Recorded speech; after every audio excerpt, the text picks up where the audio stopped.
Welcome to this week's case study 3.1 School Reform is with us, and we need to prepare for the future. This case study can be found in its entirety on pages 48 through 50 in our textbook. So, a little background information on this.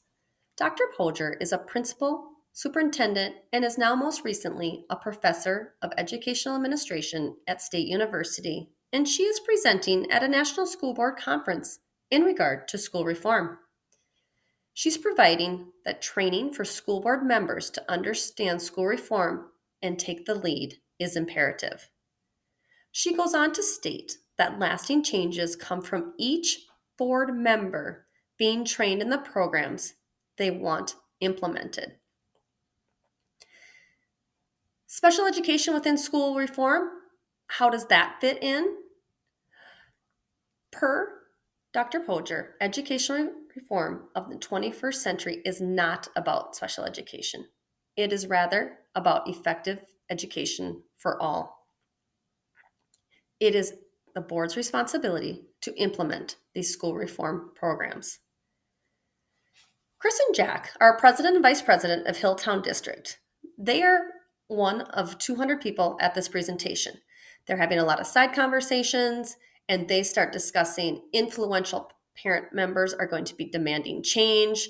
What are we going to do about this?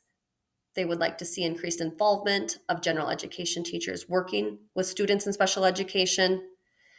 And by the end of it, Chris really wants to see a Board of Education work and training session on school reform within their district. So to break this down a little further, what is the primary issue here? School reform. We're looking at IDA 2004, Race to the Top, that's some extra funding, and No Child Left Behind. What is our secondary issue? Well, that is personnel and fiscal. We're looking at special education within school reform and a quality MTSS program. What is the tertiary issue? Parents demanding the change. Who is our audience? Members of the Board of Education, superintendents, principals, directors of special education, general and special education teachers, and parents. And who are our decision makers? Our school board members. What are some important administrative issues taken from this? Well, planning and the preparation for Board of Education work training session, looking at site-based management of special education as well as charter schools. Other issues is going to be the willingness of regular educators to work with students who have disabilities and the provision of special education services within regular education. Who are our influential groups and individuals? Well, our school board members. Also in this case study, we have Mary Ann Weber. She's an influential community member with a child with a severe learning disability, as well as other parents driving the change. General and special education teachers will be part of this school reform. What are some of the inclusive activities? Well, per the training, they're stating the school board needs to have just as much training in the school reform.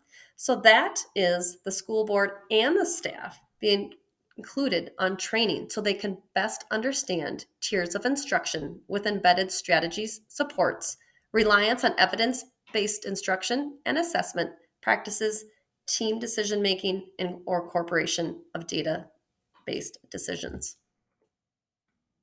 Some questions we want to ponder here. Number one, you're the school superintendent of Hilltown School District. How would you organize your staff to prepare for the Board of Education work session? Think here about data. If you go through the readings, you'll notice Dr. Porger really discusses performance data, but what can we as a superintendent really think about when we think of data? Number two, you are the director of special education. Review some of the issues that you may face and your staff under the multi-tiered systems of support and associated collection of the school-wide academic and behavioral data. And three, what would be the effect of using student outcomes as a factor in teacher evaluations in your district? Thank you so much, and I will enjoy listening to your responses.